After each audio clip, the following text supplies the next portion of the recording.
Hello, welcome to Stories Parkinson Story, Episode 5. Today is February the 2nd, 2023. So I 1-3 Fitness, as usual, Monday, Wednesday, Friday, for an hour of exercise where we do boxing. About half the time it's boxing. The rest of the time it's agility, balance, a little bit of yoga, stretching, that sort of thing. A good workout for an hour.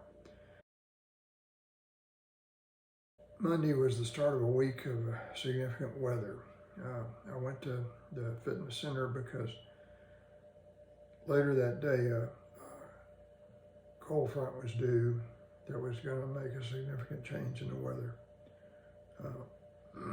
It's going to bring drop down temperatures, and we had a convergence of that and a lot of moisture from the Pacific being blown in by a low pressure center located over Southern California that was bringing in significant moisture from the Pacific across Mexico and into Texas. So we ended up with the temperature falling during the day on Monday, eventually to below freezing. The moisture overrunning caused rain, which was falling as rain from above because, as our meteorologist explained, if you went up about 5,000 feet, the temperature was 50 degrees. It was below freezing where we were down on the ground. So the rain fell into the cold air and froze, so it was freezing rain. It wasn't sleet, wasn't snow. It was rain that fell and froze on contact. So that started later in the day on Monday, and then it was just going to continue to get worse as the days went on. So our oldest daughter was here for a visit over the weekend, and we're keeping her dog, and she was headed out to California for business. Had to get to San Diego. Her flight was scheduled for Tuesday morning, and the weather wasn't looking real great for Tuesday. And the drive from here down to the airport takes about an hour, and if the roads are icy and all that early in the morning, it wouldn't be good. So she elected to go to the hotel that was located right at the airport in Austin and spend the night and catch the plane the next day. Well, that started a drama that lasted more than 12 hours. She was originally scheduled to fly from Austin to Phoenix and Phoenix to San Diego. That flight was canceled. They put her on a flight from Austin to Dallas-Fort Worth, which seemed to be going from bad to worse because the weather system was affecting weather all the way up into Oklahoma, over into Arkansas, that sort of thing. Whole sort of southwest to northeast United States weather system impact. So they were having freezing precipitation in Dallas too, and we were seeing that on national news and the Weather Channel, cars crashing just like we were having down here. But at any rate, so she did get on a flight here.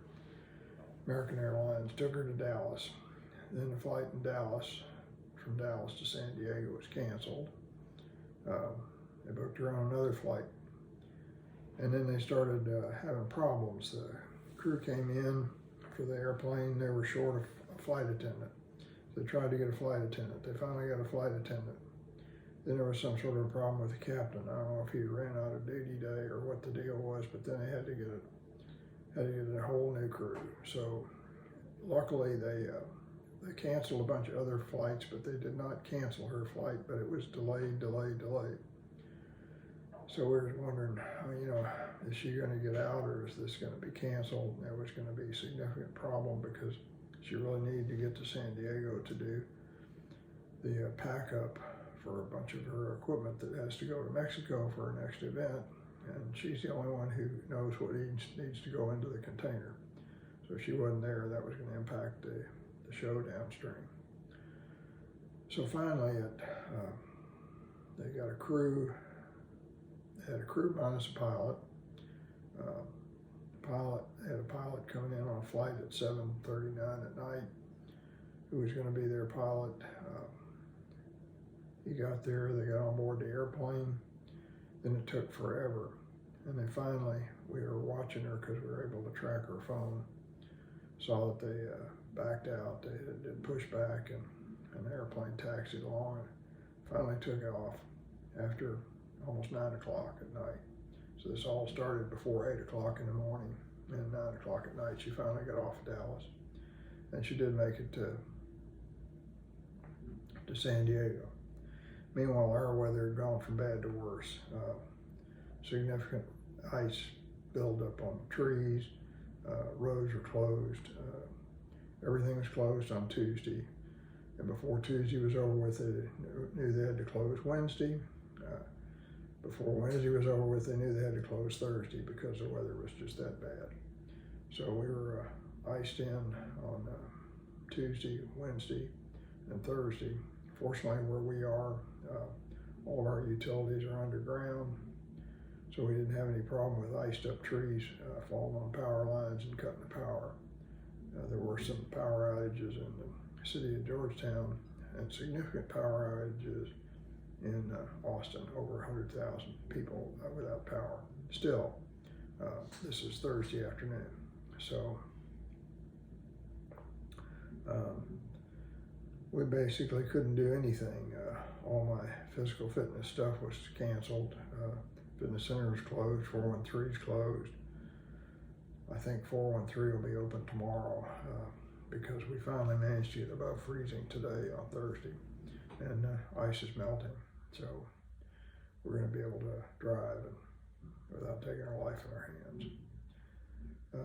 But so we've been hunkered down here for 3 days, actually almost 3.5 days. And I've been relegated to doing yoga on my yoga mat in the office here for exercise, which is no substitute for weightlifting and that sort of thing. But nonetheless, I've done what I can do, and we'll go off to 413 tomorrow on Friday and get back in the groove.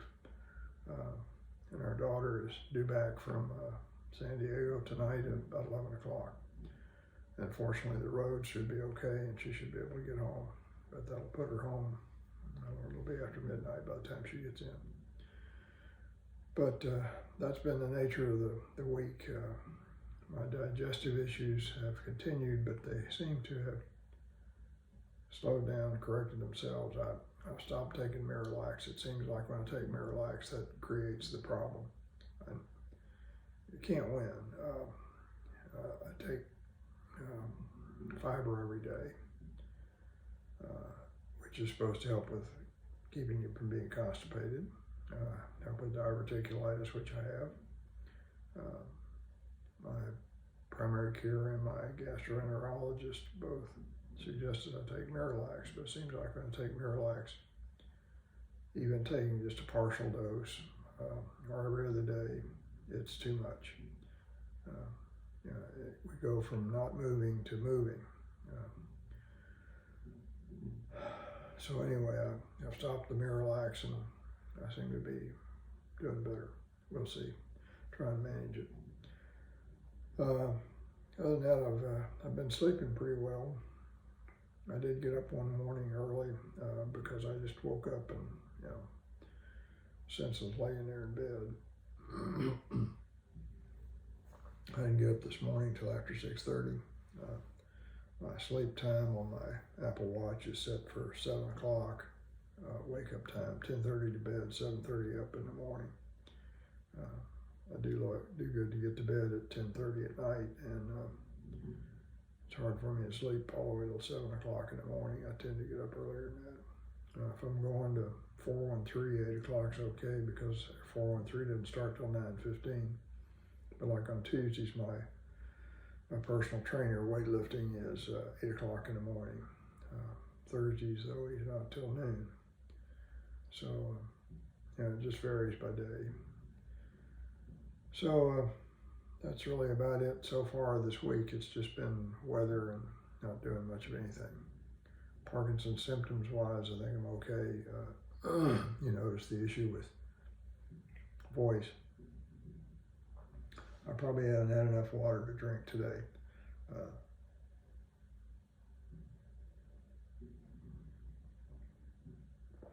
I drink these great big 16-ounce glasses of water all day long. Get up in the morning, I make it a habit to drink a 16-ounce glass of water in the morning. I drink water at night when I get up to go to the bathroom. I drink water when I take my Parkinson's medication. I drink water at 5 o'clock or thereabout in the morning when I take a Lyrica for my peripheral neuropathy. So I drink a lot of water, but when I get up in the morning, I drink a full glass like this, and then I'll try and have another glass after breakfast. So when I go to 413, I can say I've had 32 ounces minimum of water, plus I usually have coffee, a cup of coffee in the morning, so that's another 8 ounces. So I'm drinking plenty, but you know, the advice is we ought to be sucking on hard candies or something to help with throat, swallowing business. Hard to find any good hard candy, frankly. Insomnia hasn't been really bad. I do take a 5 milligram melatonin at night to help me get to sleep, which normally isn't really a problem, but I think that's become sort of a crutch. I depend on that melatonin just psychologically, I think, more than physiologically. A few minutes and I'm asleep. And I tend to sleep for 4 hours or so before I wake up to go to the bathroom. So enough of that. Nothing else Parkinson's wise. Oh yeah, one thing I mentioned in episode 4, I guess, the previous episode, about going to the Georgetown Area Parkinson Support Group. One thing I learned there that they did cover was there's something as an app called Strive PD.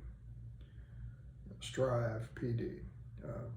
It's out of California, and it's an app to help you keep track of your Parkinson's symptoms, your activity, everything, your digestion, your meals, your taking medication. I think there's a lot it'll do. But the neat thing about it is that it collects data from your Apple Watch, and so you wear it when you're asleep. They keep data on your sleep, keep data on your activities, and that information is shareable with your doctor if the doctor participates. And so happened my doctor, Dr. Swallow, is a participant. So the data that it collects is shareable with him. So when I have an appointment with him or one of the PAs, they can look at the data that's been collected by my Apple Watch and see how it says I'm doing versus how I think I'm doing. One thing I've got to check into is it lists dyskinesia and other things, and how much it's detected you've had. Well, I don't recognize that I have any dyskinesia. I don't have any unintended movements of my hands, my legs, my head, or anything like that. I'm stable. What I do is pretty much what I do.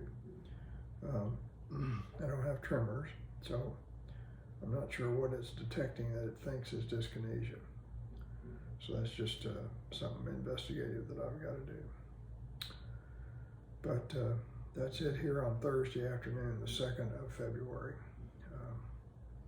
We're finally above freezing and things are melting and ice is falling off the trees. We had some significant damage to trees in our back. Wax myrtles been over to the ground, broken in several places. Our neighbor next door had a tree in her front yard that about halfway up the tree, it just snapped in half. The top half of the tree fell off. So, in Austin, you can see on the news that they've had a bunch of trees, big trees, break and fall. The ice load was just too heavy. There was over half an inch of ice on everything, and that's a lot of weight.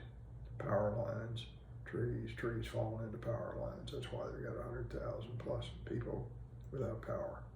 And it's going to be tomorrow night by 6 o'clock before they'll have the power back on for everybody. So they got all kinds of warning centers and whatever. People can't just stay in their houses.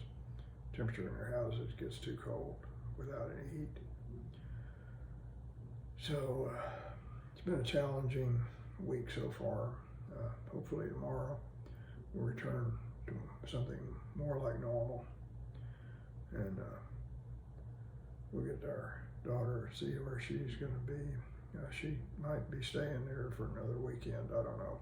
She may be going back to Dallas, so we'll figure that out.